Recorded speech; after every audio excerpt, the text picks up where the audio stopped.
Hi guys, ఈ రోజు మనం ఒక కొరియన్ సినిమా చూద్దాం. ఈ సినిమా పేరు రివాల్వర్. ఇది 2024లో రిలీజ్ అయింది. Suspense thriller movie. One liner చెబితే ఇంట్రెస్ట్ పోతుంది కాబట్టి డైరెక్ట్ గా సినిమాలోకి వెళ్దాం. అంతకంటే ముందు వెల్కమ్ టు కళ్ళ ముందు కదిలే చిత్రాలు.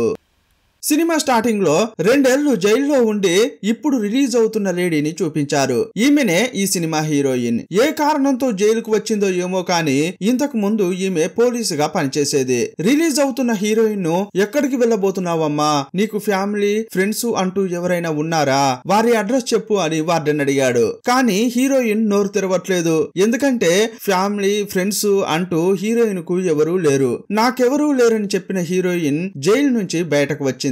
ఆమెను పికప్ చేసుకోవడానికి కూడా ఎవరూ రాలేదు. చాలా బాధగా హీరోయిన్ రోడ్డు పక్కన నిలబడి ఉంది. అప్పుడు హీరోయిన్ కేసును హ్యాండిల్ చేసిన లాయర్ వచ్చాడు. ఏమ్మా, అనవసరంగా ఒప్పుకుని సరిగ్గా ఇరుక్కుపోయావు కదమ్మా. వారు నిన్ను మోసం చేసి జైలుకు పంపారు. నీకు తోడుగా ఉండేవాడే నీ ప్రియుడు లిమ్ము.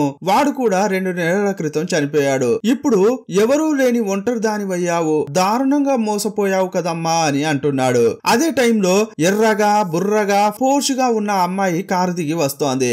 ఈమె మోసగాళ్లకే మోసగత్తె. ఈ లక్స్ పాపను చూసిన హీరోయిన్ ఆశ్చర్యపోతోంది. ఆమె ఎవరో కూడా తెలియదు. కానీ ఆమె హీరోయిన్ ను పికప్ చేసుకోవడానికి వచ్చింది. నేరుగా లక్స్ పాప దగ్గరికి వెళ్లిన హీరోయిన్, ఎవరమ్మా నువ్వు అంటోంది. మేడం, నన్ను గుర్తుపట్టలేదా? జో అనే అతడు క్లబ్ నడిపేవాడు కదా, 3 ఏళ్ల క్రితం ఆ క్లబ్ లో నువ్వు నేను కలుసుకున్నామండి.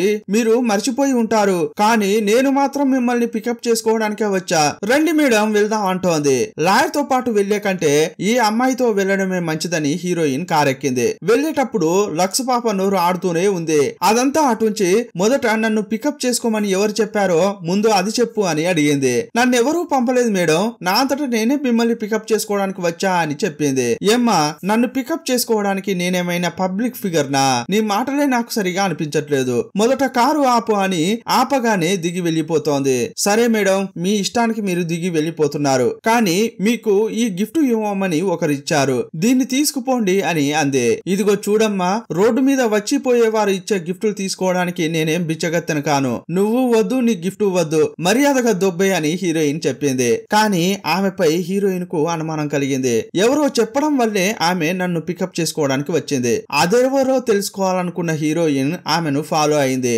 సీన్ కట్ చేసి 2 ఏళ్ల క్రితం జరిగిన ఫ్లాష్ బ్యాక్ చూపించారు. ఆ టైంలో ఈమె బాయ్ ఫ్రెండ్ లిమ్ ప్రాణాలతోనే ఉన్నాడు. అతడు కూడా పోలీసే. వీరిద్దరూ గాఢమైన ప్రేమలో ఉన్నారు. అప్పుడు లిమ్ పేరుపై హీరోయిన్ ఒక అపార్ట్మెంట్ కొన్నది. తను అపార్ట్మెంట్ కొనాలని చాలా ఏళ్లుగా కలలు కన్నది. చివరకు తన కోరిక తీరింది. ఆమె చాలా సంతోషపడుతుంటే లిమ్ మాత్రం కొంచెం కూడా సంతోషపడట్లేదు. అతడు ఎవరితోనో ఫోన్ లో మాట్లాడాక అదే తలుచుకుంటూ ఫీల్ అవుతున్నాడు. ఇప్పుడు ప్రెజెంట్ చూపించారు. 2 ఏళ్ల క్రితం హీరోయిన్ ఇల్లు కొంటే 2 నెలల క్రితం లిమ్ చనిపోయాడు. అతడు పోయిన తర్వాత అపార్ట్మెంట్ తన పేరు మీదకే వస్తుంది కదా, డాక్యుమెంట్స్ తీసుకోవడం కోసం వెళ్ళింది. కానీ అక్కడ ఒక ట్విస్ట్ ఇచ్చారు. 3 నెలల క్రితమే ఆ అపార్ట్మెంట్ ను వాంగ్ అనే అమ్మాయి పేరు మీద లిమ్ రాసి పెట్టాడు.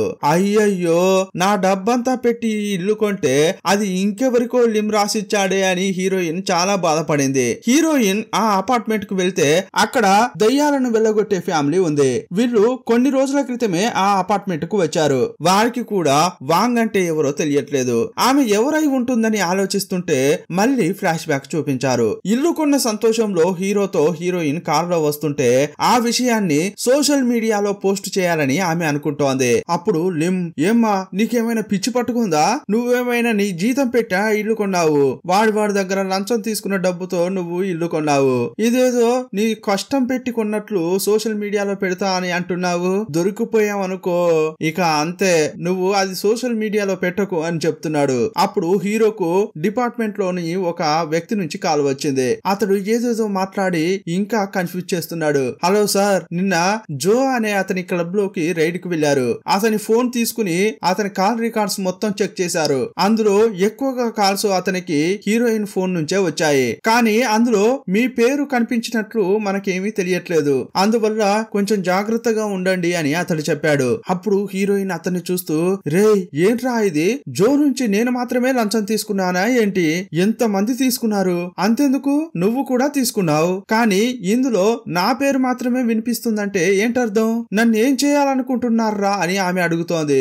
అప్పుడు లిమ్ కూడా నాకు కూడా అర్థం కావట్లేదమ్మా, జో అనేటోడు పిచ్చోడు, వాడు ఊరికే నీ ఫోన్ ను అలా రికార్డ్ చేసి ఉంటాడేమో అని అంటున్నాడు. ఇప్పుడు అది పెద్ద సమస్య అయిపోయింది, సరే నువ్వేం భయపడకు మనం చూసుకుందాంలే అంటాడు. నెక్స్ట్ సీన్ లో హీరో, హీరోయిన్, ఒక లాయర్, ఒక కంపెనీలో పనిచేసే వ్యక్తి ఇలా నలుగురు కలిసి మీటింగ్ పెట్టుకున్నారు. స్పెట్స్ పెట్టుకుని ఉన్న ఈ ఈస్టర్న్ కంపెనీకి చెందిన వ్యక్తే ఈ సినిమాలో విలన్. ఈస్టర్న్ కంపెనీకి జో క్లబ్ కు ఏదో కనెక్షన్ ఉంది. ఈ సమస్య గాని పెద్దది అయ్యిందంటే ఈస్టర్న్ కంపెనీకి కూడా డ్యామేజ్ అవుతుంది. అందువల్ల హీరోయిన్ తో విలన్ ఏం చెప్తున్నాడంటే, పోలీసులకు దొరికిన జోకు నీకు మాత్రమే ఏదో సంబంధం ఉందని ఇప్పటి వరకు పోలీసులు అనుకుంటున్నారు. నువ్వు దాన్ని అలాగే మెయింటైన్ చేసి నువ్వు మా పేర్లు చెప్పకుండా అంతా నువ్వే చేసినట్లు ఒప్పుకుని జైలుకు వెళ్ళు. తిరిగి బయటకు వచ్చినప్పుడు నువ్వు చేసిన సాయానికి మా కంపెనీ నీకు $700 మిలియన్ అమౌంట్ తో పాటు మా కంపెనీలోనే నీకు మంచి ఉద్యోగం వచ్చేలా సెట్ చేస్తా అని హామీ ఇచ్చాడు. దయచేసి ఈ సాయం మాత్రం చేయమ్మా అని విలన్ రిక్వెస్ట్ చేశాడు. అప్పుడు హీరోయిన్ ఏమనుకుంటుందంటే, ఈ విలన్ చెప్పింది విన్నా వినకున్నా తానైతే జైలుకు వెళ్లాల్సిందే, కానీ ఈమె చేయాల్సింది ఏంటంటే విలన్ చెప్పినట్లుగా ఎవరి పేరు చెప్పకుండా ఉంటే జైలు నుంచి బయటకు వచ్చినప్పుడు అంత పెద్ద అమౌంట్ వస్తుంది కదా అనుకుంది. అందువల్ల హీరోయిన్ కు జైలుకు వెళ్లడం తప్ప వేరే దారి లేదు. అప్పుడు లిమ్ కూడా నువ్వు జైలుకు వెళ్ళమ్మా అని చెప్పాడు. అప్పుడు హీరోయిన్ జైలుకు వెళ్ళడానికి సిద్ధపడింది. కానీ వెళ్ళడానికి ముందు ఆ కంపెనీకి చెందిన విలన్ నీకు ఇంత డబ్బు ఇస్తానని చెప్పాడు కదా, అతన్ని మళ్ళీ చెప్పమని అతడు చెబుతుంటే ఫోన్ లో రికార్డ్ చేసుకుంది. ఆ తర్వాత పోలీసుల దగ్గరికి వెళ్లి సరెండర్ అయింది. సినిమా స్టార్టింగ్ లో హీరోయిన్ బయటకు వచ్చినప్పుడు ఒక లాయర్ వచ్చి ఆమెతో మాట్లాడాడు కదా, అప్పుడు అతడే హీరోయిన్ విచారించాడు. ఈస్టర్న్ ప్రామిస్ కంపెనీకి జో క్లబ్ కు సంబంధం ఏంటంటే, ఈస్టర్న్ ప్రామిస్ అనేది పెద్ద కంపెనీ, వాళ్ళ యొక్క బ్లాక్ మనీని ఈ క్లబ్ ద్వారా వైట్ మనీగా మార్చారు, అలా ఒక ఆరోపణ ఉంది. అప్పుడు ఈ లాయర్ దాని గురించి హీరోయిన్ అడిగాడు. ఈ కేసులో ఇంకెవరి గురించి అయినా నువ్వు చెప్పాలని అనుకుంటున్నావా అని అడిగాడు. కానీ హీరోయిన్ అప్పుడు ఎవరి పేరు చెప్పలేదు. జో నుంచి నేను లంచం తీసుకున్నానండి, అది మాత్రమే నాకు తెలుసు, ఇంకా ఇందులో ఎవరున్నారో నాకైతే ఏమీ తెలియదు అని అంది. అప్పుడు హీరోయిన్ కు 2 ఏళ్ల జైలు శిక్ష పడింది. హీరోయిన్ జైలుకు వెళ్లిన కొన్ని రోజుల వరకు డీల్ మాట్లాడేటప్పుడు ఒక లాయర్ ఉండేవాడు. అతడు తరచుగా వచ్చి హీరోయిన్ ను చూసి మాట్లాడేవాడు. జైలు నుంచి నువ్వు బయటకు వచ్చాక మేము ఏదైతే చేసిస్తామని చెప్పామో అది తప్పకుండా చేస్తామని అన్నాడు. కానీ 4-5 సార్లు వచ్చిన వాడు ఆ తర్వాత ఇక కనిపించలేదు. హీరోయిన్ రిలీజ్ కావడానికి 65 రోజుల ముందు లిమ్ వచ్చి కలిశాడు. అప్పుడు హీరోయిన్ ఏంటి నన్ను కలవడానికి తరచుగా లాయర్ వచ్చేవాడు, ఇప్పుడెందుకు రావట్లేదు అని అడిగింది. వాళ్లకు విదేశాల్లో ఏదో పని ఉందని వెళ్లారమ్మా, అదంతా వదిలే నువ్వు ఇంకా 2 నెలల్లో బయటకు వస్తావు కదా, నీకోసం నేను విలువైన మద్యం బాటిల్ ను కొన్నాను, ఇంటికొచ్చాక మరిద్దరం కలిసి మందేద్దాం అని చెప్పాడు. హీరో అక్కడి నుంచి వెళ్లిన మరుసటి రోజే టీవీలో ఒక న్యూస్ వచ్చింది. లిమ్ పై అవినీతి కేసులు చాలా ఉన్నాయి, అతడు ఈ రోజు ఒక డ్యాము పక్కన తనకు తానే షూట్ చేసుకుని చనిపోయాడని వార్త వస్తోంది. ఏ తుపాకీతోనైతే అతడు కాల్చుకున్నాడో అది తన చేతిలోనే ఉంది, దీన్ని బట్టి చూస్తే అది ఒక సూసైడ్ అని న్యూస్ లో చెబుతుంటే అది విన్న హీరోయిన్ చాలా బాధపడుతోంది. ఇప్పుడు ప్రెజెంట్ చూపించారు. హీరోయిన్ ఇంటికి వెళ్తోంది. అక్కడ ఉన్న ఒక అద్దంపై ఈ ఊరికి కొంచెం దూరంలో ఉన్న ఒక టెంపుల్ యొక్క ఫోటో ఉంది. దాన్ని అతికించింది హీరోనే, కానీ ఎందుకోసం అతికించాడో హీరోయిన్ కి అర్థం కాలేదు. అది చూసిన తర్వాత 2 ఏళ్ల క్రితం ఈమెతో డీల్ మాట్లాడుకున్నారే, వాళ్ళతో మాట్లాడేటప్పుడు అదంతా కూడా ఈమె రికార్డ్ చేసుకుంది కదా, ఇన్నేళ్లుగా ఆ ఫోన్ ను ఒక చోట దాచిపెట్టింది. ఇన్నాళ్లుగా ఫోన్ ను వాడకపోవడంతో అది రిపేర్ అయింది. దాన్ని ఒక సెల్ షాప్ కు తీసుకెళ్లి బ్యాకప్ చేసి అందులో ఉన్న ఫైల్స్ ను తీసుకురాగలమా అని అడిగింది. దానికి అవకాశమే లేదు అని షాప్ అతడు చెప్పాడు. అప్పుడు హీరోయిన్ కోపంగా బయటకు వచ్చింది. లిమ్ యొక్క బెస్ట్ ఫ్రెండ్ నుంచి మెసేజ్ వచ్చింది, త్వరగా నన్ను వచ్చి కలువు అని అందులో ఉంది. అప్పుడు హీరోయిన్ కూడా అక్కడికి వెళ్ళింది. అతడు ఏం చెప్తున్నాడంటే, లిమ్ చనిపోయాడు కదా, అతడు ఆత్మహత్య చేసుకుని చనిపోయేంత పిరికివాడు కాదు, వేరే ఏదో జరిగింది అని అంటుంటాడు. అతనికి ఏం జరిగిందో కనిపెట్టాలని అనుకుంటున్నా, కానీ ఇతని ఒక్కని వల్ల కాదు, ఎందుకంటే అతనికి ఒంట్లో బాగాలేదు, మంచంలోనే ఉంటున్నాడు. అందువల్ల హీరోయిన్ ను పిలిచిన అతడు నెక్స్ట్ నువ్వేం చేయబోతున్నావు అని అడిగాడు. నాకు వాళ్ళు ప్రామిస్ చేసినట్లు ₹1 కూడా అందించలేదు, కానీ నాకు రావాల్సింది నేను అస్సలు వదలను, నాకెవడైతే ప్రామిస్ చేశాడో వాణ్ణి వెతికి మరీ పట్టుకుని ఆ డబ్బును తీసుకునే పట్టుకునే వరకు వదిలిపెట్టను అంటోంది. సూపర్ అమ్మా, నువ్వు దీన్ని వెతుక్కుంటూ వెళ్తుంటే లిమ్ ను చంపిన వారెవరో కూడా తెలిసే ఛాన్స్ ఉంది అంటున్నాడు. నువ్వు అనుకున్నది చెయ్యి, నీకు నా వల్ల అయిన హెల్ప్ కూడా చేస్తా అంటున్నాడు. మొదట సేఫ్టీ కోసం ఈ గన్ తీసుకో అని ఇచ్చాడు. నువ్వు వెతుక్కుంటూ వెళ్లేది ఒక పెద్ద కంపెనీ. నువ్వు ఆ కంపెనీ దగ్గరకు వెళ్లాలంటే కొంచెమైనా నీ దగ్గర డబ్బు ఉండాలి. జైలు నుంచి వచ్చిన హీరోయిన్ దగ్గర చిల్లి గవ్వ కూడా లేదు. అందువల్ల హీరోయిన్ తో ఏం చెప్తున్నాడంటే, నువ్వు జైలుకు వెళ్లడం వల్ల నీ చీఫ్ కూడా తప్పించుకున్నాడు. నువ్వు అతని దగ్గరికి వెళ్లి పాత విషయాలని బయట పెడతానని బెదిరించు, ఆటోమేటిక్ గా నీకు అవసరమయ్యేంత డబ్బు వాడే ఇస్తాడు అని చెప్పాడు. అందువల్ల వెంటనే హీరోయిన్ తన చీఫ్ దగ్గరికి వెళ్ళింది. హీరోయిన్ చూడగానే అతడు వణికిపోయాడు. హీరోయిన్ డబ్బు అని నసుకుతోంది. అంతే, ఆమె మాట విన్నాడో లేదో కొన్ని కట్టలు తీసి ఆమె చేతిలో పెట్టాడు. ఇక ఆ డబ్బు తీసుకుని హీరోయిన్ బయటకు వచ్చింది. ఆ తర్వాత జో అనే అతని దగ్గరికి వెళ్ళింది. అతని లైఫ్ స్టైల్ చూసిన హీరోయిన్ షాక్ అయింది. అరే ఏంట్రా ఇది, వీడు కూడా నాలాగే జైలుకు వెళ్ళాడు. జైలుకు వెళ్లి వచ్చిన తర్వాత వీడు మాత్రం రాజులాగా బతుకుతున్నాడు. కానీ నా పరిస్థితి ఏంట్రా ఇలా అయ్యింది. వీడికి మాత్రం చెప్పినట్లుగా డబ్బిచ్చారు, కానీ నేనేంటి ఇలా అయిపోయాను, నాకు మాత్రం డబ్బు రాలేదు. అప్పుడు అతన్ని చూస్తూ ఎవర్రా నీకు డబ్బిచ్చారు అని అడిగింది. ఇదిగో చూడండి, నేను హీరో చెప్పిన చిన్న చిన్న పనులు చేసేవాణ్ణి. అలాగే 2 ఏళ్ల క్రితం హీరో చెప్పినట్లుగా విన్నాను. జైలు నుంచి రాగానే నాకు ఇవ్వాల్సిన డబ్బు ఇచ్చారు. అదెవరో చెప్తే నాకే పెద్ద సమస్య అవుతుంది. కావాలంటే నాకు తెలిసిన ఇంకో విషయం చెబుతా అంటున్నాడు. ఇంతకీ హీరో ఏ సిచ్యువేషన్ లో చనిపోయాడో తెలుసా? ఈస్టర్న్ ప్రామిస్ అనే కంపెనీ యొక్క CEO అయిన గ్రేసీ అని ఒక లేడీ ఉండేదే. ఆమె ఏదో ఒక ఫ్రాడ్ చేసిందని హీరో చనిపోవడానికి ముందు ఆమె గురించే విచారించాడు. ఆ టైంలోనే అతనికి ఇలా అయిపోయింది. కానీ హీరో దేని గురించి విచారించాడని నన్ను మాత్రం అడగొద్దు. ఇంకా నేను మీకు ఇచ్చే సలహా ఏంటంటే, ఈస్టర్న్ ప్రామిస్ అనే కంపెనీ సాధారణమైన కంపెనీ కాదు, అది చాలా పెద్ద కంపెనీ. దానితో మాత్రం పెట్టుకోకు అని అంటుంటాడు. అందువల్ల అటువైపు వెళ్లకుండా ఇంకేదైనా చూసుకోండి అని అంటున్నాడు. అప్పుడు హీరోయిన్ కు చాలా కోపం వచ్చింది. వెంటనే లిమ్ యొక్క ఫ్రెండ్ దగ్గరికి వెళ్లిన హీరోయిన్ ఇంతకీ ఆ గ్రేస్ ఎవరు అని ఆమె గురించి విచారించింది. హీరోయిన్ అక్కడికి వెళ్లి విచారిస్తుంటే ఊహించని షాక్లు ఎదురయ్యాయి. అదేంటంటే, ఈస్టర్న్ కంపెనీకి సీఈఓగా గ్రేస్ కంటే ముందు ఇంకో లేడీ ఉండింది. ఇప్పుడు ఆమె చనిపోయింది. ఆమె ప్రాణాలతో ఉన్నప్పుడు దెయ్యాలను వెళ్ళగొట్టే పని చేసేది. అప్పుడు తన కింద పనిచేసే ఒక లేడీ యొక్క కూతురును దత్తత తీసుకుంది. ఆమెనే గ్రేస్. దత్తత తీసుకున్న కొన్ని రోజులకే గ్రేసు వేరే దేశానికి వెళ్లి అక్కడ మోడల్ గా పనిచేసేది. ఈ గ్యాప్ లో వేరే అమ్మాయికి దయ్యం పట్టుకుని ఆమె పాత CEO దగ్గరికి వచ్చింది. ఆ అమ్మాయికి దయ్యం వెళ్ళగొట్టిన ఆమె ఆ అమ్మాయి యొక్క క్యారెక్టర్ బాగా నచ్చడం వల్ల ఆమెను కూడా దత్తత తీసుకుని పెంచుకుంది. యాక్చువల్ గా చెప్పాలంటే తను దత్తత తీసుకున్న ఇద్దరిలో రెండోసారిగా తీసుకున్న అమ్మాయి అంటేనే చాలా ఇష్టం. ఈమెనే CEO గా మార్చాలని ఆ పాత CEO కొంత ట్రైనింగ్ కూడా ఇచ్చింది. కానీ సడన్ గా ఒక రోజు ఆ అమ్మాయి మాయమైపోయింది. ఎక్కడికి వెళ్ళిందో ఎవరికీ తెలియదు. కనిపించకుండా పోయిన ఆ అమ్మాయి వేరెవరో కాదు, హీరో వాంగ్ అనే ఒక అమ్మాయి పేరుపై అపార్ట్మెంట్ రాసి పెట్టాడే ఆ అమ్మాయే. సంబంధమే లేకుండా వాంగ్ అనే అమ్మాయి పేరుపై హీరో అపార్ట్మెంట్ రాసి పెట్టాడంటే ఏంటర్థం? ఎలాగైనా జైలు నుంచి హీరోయిన్ వస్తుంది. రాగానే వాంగ్ అనే అమ్మాయి పేరుపై అపార్ట్మెంట్ ఉందంటే ఎవరు ఈ వాంగ్ అని ఆమె తప్పకుండా ఇన్వెస్టిగేషన్ చేస్తుంది. వాంగ్ ఎవరో తెలుసుకోవడం కోసమే లిమ్ కావాలనే వాంగ్ పేరుపై అతడు అపార్ట్మెంట్ రాసి పెట్టాడు. ఇప్పుడు హీరోయిన్ దీని గురించి ఎవరిని అడగాలో ఏమీ అర్థం కాలేదు. లిమ్ పోలీసుగా పనిచేసినప్పుడు అతనికి పార్ట్నర్ గా ఒక అతడు ఉండేవాడు. అతన్ని వెళ్లి కలిసింది. లిమ్ చనిపోవడానికి ముందు దేని గురించి ఇన్వెస్టిగేషన్ చేశాడని అడిగింది. అప్పుడు అతడు ఏమీ చెప్పట్లేదు. సరే అయితే వాంగ్ అనే ఒక అమ్మాయి పేరుపై అతడు ఇల్లును రాసి పెట్టాడు. ఆ అమ్మాయి గురించి అయినా చెప్పవయ్యా అని హీరోయిన్ బతిమిలాడింది. వాంగా, ఆ అమ్మాయి వేరే దేశానికి వెళ్లి అక్కడ సంతోషంగా ఉన్నట్లు నాకు తెలిసింది. అనవసరంగా ఆమె గురించి ఎందుకు గెలుపుతున్నావు అని ఇతడు అంటున్నాడు. సరే ఇదంతా వదిలేయ్, చివరగా ఒకే ఒక విషయం అడుగుతాను. నేను జైలు నుంచి రిలీజ్ అయినప్పుడు నన్ను పికప్ చేసుకోవడానికి లక్స్ పాప లాగా ఒక అమ్మాయి వచ్చింది. తప్పకుండా ఆ అమ్మాయి అయితే నీకు తెలిసే ఉంటుంది. ఇంతకీ ఆ అమ్మాయి ఎవరు అని హీరోయిన్ అడిగింది. అప్పుడు అతడు ఫుల్ గా నవ్వుతున్నాడు. ఓ ఆమెనా, నువ్వు 2 ఏళ్లు జైల్లో ఉన్నావు కదా, అప్పుడు మీ ఓడు ఆపుకోలేకపోయాడు. నువ్వు జైల్లో ఉన్నప్పుడు లిమ్ తో కాంటాక్ట్ లో ఉన్న వ్యక్తి వేరెవరో కాదు, ఆ లక్స్ పాపనే. ఈ విషయం చెప్పి అతడు హీరోయిన్ ను పంపించాడు. హీరోయిన్ వెళ్లిపోయిన తర్వాత లక్స్ పాపను అతడు ఒక బార్ కు రమ్మని చెప్పాడు. ఆమెతో ఏమంటున్నాడంటే, ఏమ్మా, హీరోయిన్ ఏమేం చేస్తుందో ఆమెను ఫాలో అవుతూ అన్ని విషయాలు నాకు చెప్పమని చెప్పాను కదా.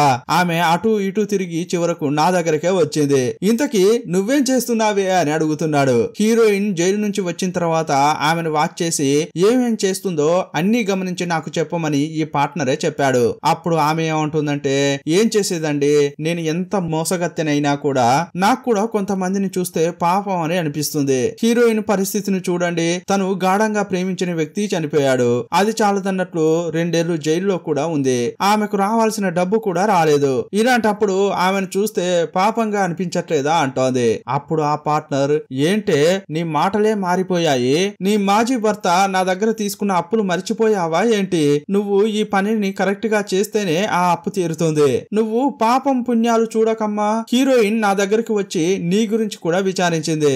నెక్స్ట్ తప్పకుండా నిన్ను వెతుక్కుంటూనే వస్తుంది. ఆమె గాని నీ దగ్గరికి వచ్చిందనుకో, పూర్తిగా అబద్ధాలు చెప్పకు, పూర్తిగా నిజాలు చెప్పకు, చూసి కరెక్ట్ గా మాట్లాడు అని చెప్పాడు. మరుసటి రోజే హీరోయిన్ ఈ లక్స్ పాపను వెతుక్కుంటూ వచ్చింది. ఈ లక్స్ పాప లిమ్ తో 2 ఏళ్లు కలిసి ఉంది. అలాంటప్పుడు ఈస్టర్న్ కంపెనీలో ఎవరెవరు హీరోకు క్లోజ్ గా ఉన్నారో ఈమెకు కూడా తెలిసే ఛాన్స్ ఉందని అనుకుంది. అందువల్ల నీకు తెలిసిన విషయాలు చెప్పమ్మా అని హీరోయిన్ అడిగింది. నువ్వు గాని హెల్ప్ చేస్తే వాళ్ళు ఇవ్వబోయే $700 మిలియన్ ఎంతో కొంత నీకు ఇస్తానని చెప్పింది. అప్పుడు తనకు తెలిసిన ఒక్కో వ్యక్తి యొక్క పేరును లక్స్ పాప చెబుతోంది.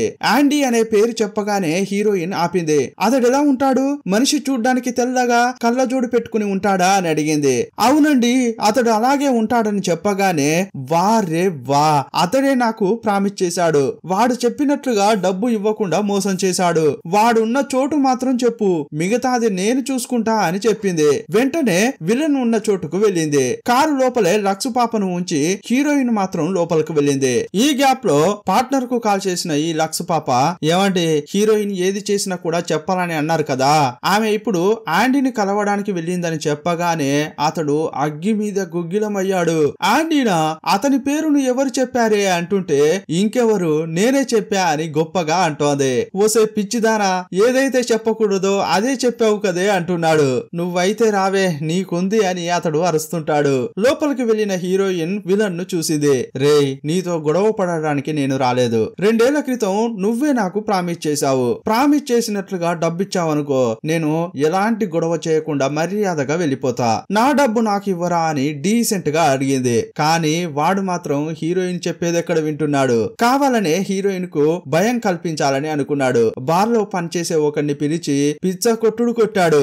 రే, నేను బార్ లో ఉన్నప్పుడు ఎవరిని లోపలికి పంపించొద్దని చెప్పానా లేదా? ఈమెనెలా లోపలికి పంపించావు అని తిడుతున్నాడు. అప్పుడు హీరోయిన్, రే నువ్వేమైనా చేసుకో, కానీ నాకు ఇవ్వాల్సిన డబ్బు ఇచ్చి మాట్లాడరా అంటోంది. ఓకేనే, నీకు ఇవ్వాల్సిన డబ్బు ఇస్తాను, కానీ నేను చెప్పింది చెయ్యి అంటున్నాడు. హీరోయిన్ ముందుకు ఒక బ్యాగును తోసేశాడు. రే ఇక్కడికి రారా అని ఎవరినైతే కొట్టాడో అతన్ని పిలిచాడు. ఈ మద్యంలో ఉంచరా అనగానే అతడు ఉంచాడు. ఆ గ్లాసును తీసుకెళ్లి హీరోయిన్ కిస్తూ, ఇది గాని నువ్వు తాగావనుకో బ్యాగులో ఉన్న డబ్బు మొత్తం నీకే అంటాడు. అప్పుడు హీరోయిన్ 2 నిమిషాలు ఆలోచించింది. ఇక చివరకు గ్లాసులో ఉన్నది గడగడ తాగేసింది. తనకు రావాల్సిన డబ్బును ఎలాగైనా దక్కించుకోవాలని హీరోయిన్ చాలా కాన్ఫిడెంట్ గా ఉంది. గ్లాసులో ఉన్నది తాగాక బ్యాగు ఓపెన్ చేసి చూస్తే ఆమెకు ట్విస్ట్ ఎదురైంది. విలన్ చెప్పినట్లుగా బ్యాగులో డబ్బు లేదు, కానీ డ్రగ్స్ ఉన్నాయి. అప్పుడు వేరే అతడు పొగరగా ఏమంటున్నాడంటే, వాటిని అమ్ముకుని నీకు రావాల్సిన డబ్బును తీసుకో అంటున్నాడు. ఇక హీరోయిన్ కోపాన్ని ఆపుకోలేకపోయింది.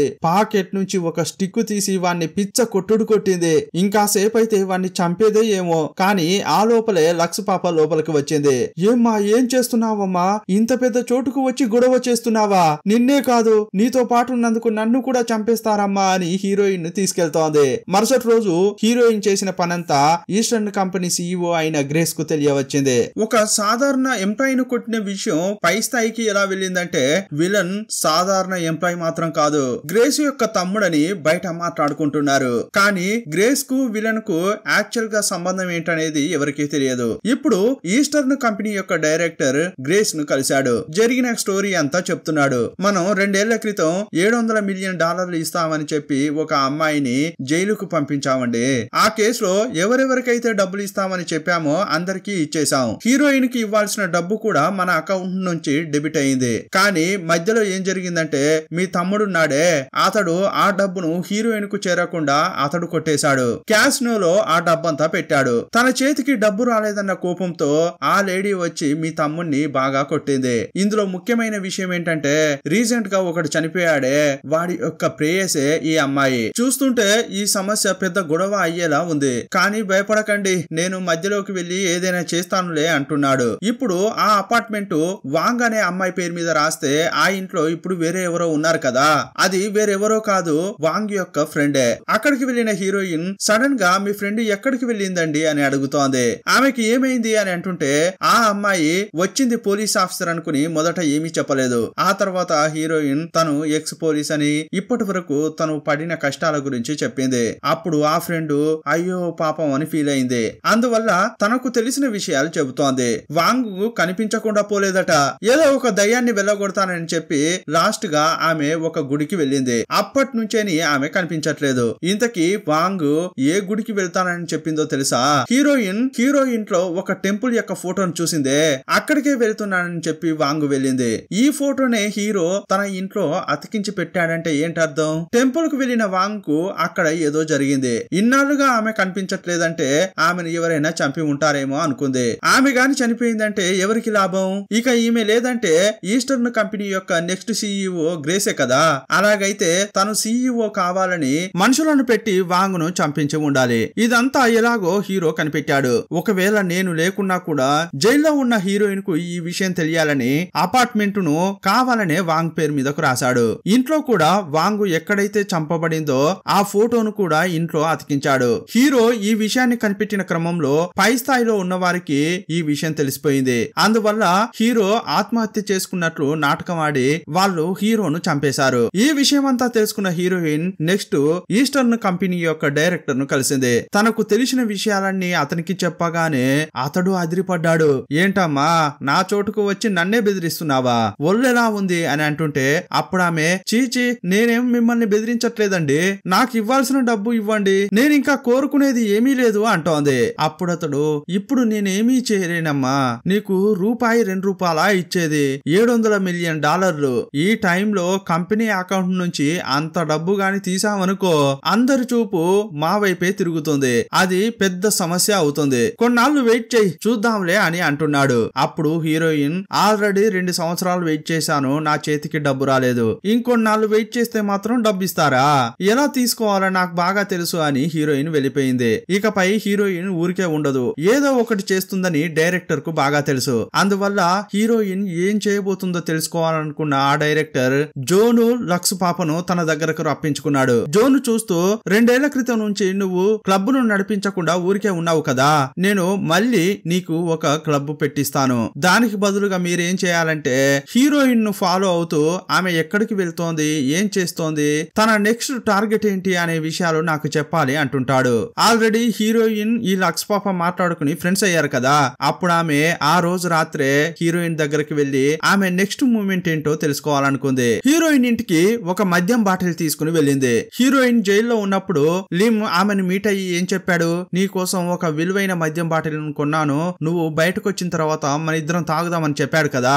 ఇప్పుడు ఆ బాటిల్ ను చూపిస్తూ ఇది నీ కోసం లిమ్ కొన్నదే అని చెప్పింది. అప్పుడు వారిద్దరూ తాగుతున్నారు. అప్పుడు హీరోయిన్ ఏమంటుందంటే రేపు ఉదయమే నువ్వు కార్ తీసుకొని రామ్మా, మనం చాలా దూరం వెళ్లాల్సి ఉంది అని చెప్పింది. ఇక బయటకు రాగానే ఈ లక్స్ పాప డైరెక్టర్ పార్ట్నర్ జో అని అందరికీ కాల్ చేసి విషయం చెప్పింది. రేపు హీరోయిన్ బయటకెక్కడికో వెళ్లాలని చెప్పిందండి, నేను ఆమెతో పాటే ఉండి ఎక్కడెక్కడికి వెళ్తోందో అన్ని అప్డేట్స్ ఇస్తానని చెప్పింది. మరుసటి రోజు ఈమెను తీసుకుని హీరోయిన్ వెళ్తోంది. ఎక్కడికి వెళ్తోందంటే వాంగ్ హత్య చేయబడిందే ఆ గుడికే వెళ్ళింది. లక్స్ పాపను కిందే ఉండమని చెప్పి హీరోయిన్ మాత్రం పైకి వెళ్తోంది. ఎప్పుడు ఈమె నా నుంచి వెళ్తుందా అని ఎదురు చూస్తుంది ఈ లక్స్ పాప. హీరోయిన్ వెళ్ళగానే మళ్ళీ కాల్ చేసి వాళ్లకు విషయం చెప్పింది. మేము ఈ టెంపుల్ లోనే ఉన్నామని చెప్పి రమ్మంది. హీరోయిన్ ఆ టెంపుల్ పైకి ఎక్కి అక్కడ ఒక సన్యాసిని కలిసింది. అతడు హీరోయిన్ ను పేరేంటి అని అడిగాడు. ఆమె పేరు చెప్పగానే అతడు నీ కోసమే ఇన్నాళ్లుగా నేను వెయిట్ చేస్తున్నానమ్మా, ఇదిగో అని కవర్ ఇచ్చాడు. హీరోనే ఇవ్వమన్నాడని చెప్పాడు. దాన్ని ఓపెన్ చేసి చూస్తే చనిపోయిందే వాంగ్, ఆమెకు సంబంధించిన సీల్ ఉంది. అంతేకాదు ఆమె పేరు మీద ఉన్న ఆ ఇంటిని మళ్ళీ హీరోయిన్ పేరు మీదకు మార్చడానికి సంబంధించిన డాక్యుమెంట్స్ ఉన్నాయి. ఆ సీల్ వేసి డాక్యుమెంట్ గాని సబ్మిట్ చేసిందంటే ఇక ఆ అపార్ట్మెంట్ హీరోయిన్ పేరు మీదకు మారిపోతుంది. ఎప్పుడైతే హీరోయిన్ ఇంత దూరం వస్తుందో అప్పుడు ఆమెకు నిజమంతా తెలిసిపోయిందని అర్థం కదా. హీరోయిన్ కు నిజం తెలిసిన తర్వాత ఆమె అపార్ట్మెంట్ ను ఆమెకు అప్పగిద్దామని లిమ్ ఇదంతా తెలివిగా చేశాడు. అది తీసుకుని హీరోయిన్ కిందకు వస్తుంటే అక్కడికి ఒక కారు వచ్చింది. కారును నడుపుకుంటూ వచ్చేది పార్ట్నర్. ఇదంతా కూడా పైనుంచి దాక్కుని హీరోయిన్ చూసింది. అప్పుడు సేఫ్టీ కోసం తుపాకీని మాత్రం కాలు దగ్గర పెట్టుకుంది. ఆ తర్వాత లక్స్ పాప యొక్క కారులో ఎక్కింది. వీరిద్దరు కారులో వెళ్తున్నారు. రాత్రిపూట వీరు కారులో వెళ్తుంటే విలన్ ఉంటాడే అతడు రోడ్డు మధ్యలో కూర్చుని ఉన్నాడు. హీరోయిన్ వాడి కాళ్ళు చేతులు విరగ్గొట్టినా కూడా వాడికి బుద్ధి రాలేదు. నేను ఈ పరిస్థితుల్లో ఉన్నానంటే దానికి కారణం హీరోయిన్నే కదా, అందువల్ల ఆమెపై ప్రతీకారం తీర్చుకోవాలని ఓ నలుగురు రౌడీలను వేసుకుని అక్కడికి వచ్చాడు. హీరోయిన్ ను చంపాలని చూస్తున్నాడు. యాక్చువల్ గా హీరోయిన్ ఒక్కో మూమెంట్ ను ఈ లక్స్ పాప బయటకు చెప్తోంది. కానీ అలా చేయకుంటే ఆమెను చంపేస్తారు. తన సేఫ్టీ కోసం ఈమె విషయాలన్నీ బయటకు చెప్తున్నా కూడా హీరోయిన్ ను ఇలా చూసేసరికి ఆమెకు పాపం అనిపించింది. రౌడీలను చూస్తూ ఎందుకండి పాపం ఆమెను చంపాలని అనుకుంటున్నారు, మాట్లాడి సమస్యను పరిష్కరించుకోవచ్చు కదా అంటోంది. కానీ వచ్చిన వాళ్ళు లక్స్ పాపను బాగా తిట్టి కారులోనే కూర్చోవే అని అన్నారు. ఇంకోవైపు హీరోయిన్ దగ్గర కూడా పక్కాగా ప్లాన్ ఉంది. వీళ్ళు నిలబడి ఉన్న చోటు రోడ్డు, అక్కడ కొంచెం వెలుగుంది. రేయ్ ఇక్కడ మిమ్మల్ని ఏమీ చేయలేను, రండిరా చీకటికి అని తను పక్కనున్న పొదల్లోకి వెళ్ళింది. రౌడీలు కూడా ఆమెను వెంబడిస్తూ వెళ్లారు. ఇదంతా కూడా పార్ట్నర్ అక్కడే దాక్కుని చూస్తున్నాడు. వెంటనే డైరెక్టర్ కు కాల్ చేసి ఏంటండి వీడు, మనం ఒక ప్లాన్ చేస్తే వీడు మధ్యలోకి వచ్చాడు, ఏమీ చేయకురా అని వానికి మీరు చెప్పొచ్చు కదా అంటున్నాడు. ఇప్పుడు వాడు హీరోయిన్ చంపుతానని మనుషులతో పాటు వచ్చాడు. ఇప్పుడు నేను ఏమి చేయాలండి అని పార్ట్నర్ ను అడుగుతున్నాడు. అయ్యయ్యో వాణ్ణి చూస్తే నాకు కూడా కంపరంగా ఉందిరా నాయనా, నువ్వు ఏమైనా చేసుకో, ఇకపై ఈ సమస్య మాత్రం నా చెవికి వినపడకూడదు అంటున్నాడు. దానికోసం నువ్వేం చేస్తావో చేసుకో అని డైరెక్టర్ అన్నాడు. అప్పుడు విలన్ ముందుకు తుపాకీతో వచ్చిన పార్ట్నర్, రేయ్ పెట్టిందో తిని ఊరికే ఇంట్లో ఉండవా, ఎప్పుడు చూడు ఏదో ఒకటి చేయాలని కాళ్ళు చేతులు నీకు ఊరికే ఉండవా, నాకొచ్చే కోపానికి ఇక్కడే నిన్ను చంపాలని అనిపిస్తోంది. ఇలా అతడు విలన్ కు కోపం వచ్చేలా మాట్లాడుతున్నాడు. ఇంకోవైపు హీరోయిన్ తన వెనకే వచ్చిన నలుగురు రౌడీలను చితక్కొట్టింది. చీకటిలో దాక్కుని మరీ కొట్టి కొట్టి చివరకు రోడ్డు పైకి వచ్చింది. అక్కడ చూస్తే తుపాకీతో పార్ట్నర్ నిలబడి ఉన్నాడు. ఇప్పుడు హీరోయిన్ చేతిలో తుపాకీ లేదు, స్టిక్ మాత్రమే ఉంది. ఈమె వంగి కాలు దగ్గర ఉన్న తుపాకీ తీసే లోపు పార్ట్నర్ కాల్ చేస్తాడు. అందువల్ల సరైన టైం కోసం ఆమె వెయిట్ చేస్తోంది. ఇదే టైంలో చేతిలో మొబైల్ ఫోన్ పట్టుకుని జో అక్కడికి వచ్చాడు. ఇక్కడ జరిగేదంతా అతడు వీడియో తీస్తున్నాడు.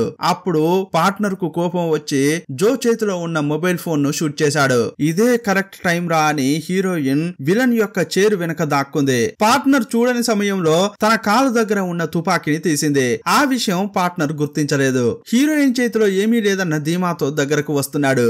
అప్పుడు వేగంగా లేచిన హీరోయిన్ పార్ట్నర్ చెవి పక్క నుంచి బుల్లెట్ వెళ్లేలా షూట్ చేసింది. బుల్లెట్ అతని చెవి పక్క నుంచే వెళ్లడం వల్ల అతనికి గుయ్యమనే శబ్దం వినిపించింది. అప్పుడు హీరోయిన్ జోకు చెప్పి పార్ట్నర్ ను అక్కడి నుంచి తీసుకెళ్లామని అంది. ఆ తర్వాత విలన్ దగ్గరికి వచ్చి చెయ్యరా మీ అక్కకు ఫోను, రేపు $700 మిలియన్ డబ్బుతో తను ఆ గుడికి రావాలి, ఆమె గాని రాలేదనుకో ఇక నువ్వు పైకి పోవాల్సిందే అంటోంది. విలన్ ను తీసుకుని ఆ గుడి పైకి వెళ్ళింది. మరుసటి రోజు గ్రేసీ ఒక బ్యాగు నిండా డబ్బు తీసుకుని వచ్చింది. తీసుకొచ్చిన డబ్బును హీరోయిన్ కి ఇచ్చింది. ఇక సమస్య అంతా అయిపోయింది కదా, విలన్ ను తీసుకుని అక్కడి నుంచి వెళ్లిపోతోంది. అక్కడ చాలా మట్టి ఉండడం వల్ల వీల్ చైర్ ను ఆమె సరిగా తోయలేకపోతోంది. అప్పుడు కోపంతో అతన్ని చూస్తూ నీ వల్లేరా నేను అనుకున్నట్లు జీవించలేకపోతున్నాను, ఎప్పుడు చూడు ఏదో ఒక గొడవ తీసుకొస్తావు, ఇప్పుడు నిన్ను కాపాడి తీసుకెళ్లినా కూడా అదే చేస్తావు కదా, నువ్వు నాకు అవసరమే లేదు, నువ్వు ఇక్కడే ఉండరా అని విలన్ ను వదిలేసి వెళ్లిపోతోంది. అప్పుడు ఒక ట్విస్ట్ పెట్టారు. విలన్ నడుచుకుంటూ వెళ్లే గ్రేస్ ను చూస్తూ అమ్మా అని పిలిచాడు. యాక్చువల్ గా గ్రేసీ విలన్ అక్క తమ్ముళ్ళు కాదు, గ్రేసీ యొక్క కొడుకే ఈ విలన్. విలన్ అమ్మ అని పిలవగానే గ్రేసీ వెనక్కి వచ్చి మళ్ళీ వీల్ చైర్ ను తోస్తోంది. ఇంకోవైపు ఈ విలన్ డబ్బు సంచితో హీరోయిన్ వెళ్తుంటే ఆమెను చూసి ఏ రోజుకైనా నేను నిన్ను ఊరికే వదలను, నువ్వు నన్ను ఇలా చేశావు కదా, నువ్వు ఈ ప్రపంచంలో ఏ మూలన ఉన్నా నిన్ను వెతుక్కుంటూ వచ్చి మరీ చంపుతానే అని బెదిరిస్తున్నాడు. అప్పుడు హీరోయిన్ ఓహో అలాగా, సరే అయితే ఇప్పుడే రారా చూసుకుందాం అంటోంది. అప్పుడు గ్రేసీకి చాలా కోపం వచ్చింది.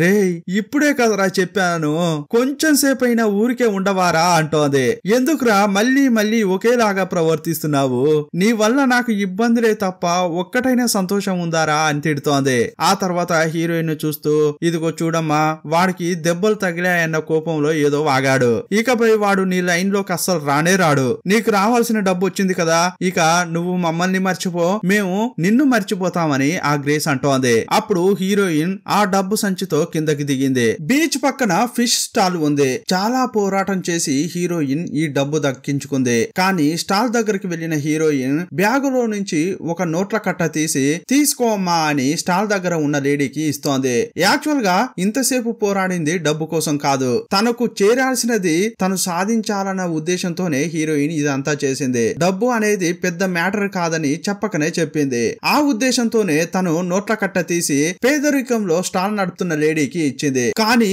ఆ స్టాల్ లో ఉన్న లేడీ చేసిన విషయం హీరోయిన్ ను చాలా ఇంప్రెస్ చేసింది. తీసుకో అని హీరోయిన్ నోట్ల కట్ట ఇచ్చినా కూడా అందులోంచి ఒకే ఒక నోటును మాత్రమే తీసుకున్న ఆ లేడీ చిల్లర కూడా ఇచ్చింది. ఇది నా డబ్బు కాదమ్మా, ఇందులో నుంచి నాకు నువ్వు తిన్నదానికి మాత్రమే డబ్బులు రావాలి అని అవి మాత్రమే తీసుకుంది. మనసులో చాలా బాధ ఉన్నప్పటికీ ఆ ఫిష్ ను చూస్తూ హీరోయిన్ చాలా సంతోషంగా తిన్నది. బ్యాక్గ్రౌండ్ లో ఏం చెప్తున్నారంటే, మీది కాని దానిపై అస్సలు ఆశలు పెట్టుకోవద్దు, కానీ మీది అనే దాన్ని ఎవరైనా కొట్టేస్తే దానికోసం ఎంత దూరమైనా వెళ్ళొచ్చు అనే మెసేజ్ తో ఈ సినిమా ముగించారు. ఈ సినిమా ఎలా ఉందో మీ అభిప్రాయాన్ని కామెంట్ బాక్స్ లో రాయండి. మరో సినిమాలో మళ్ళీ కలుసుకుందాం. అప్పటి వరకు బాయ్ బాయ్.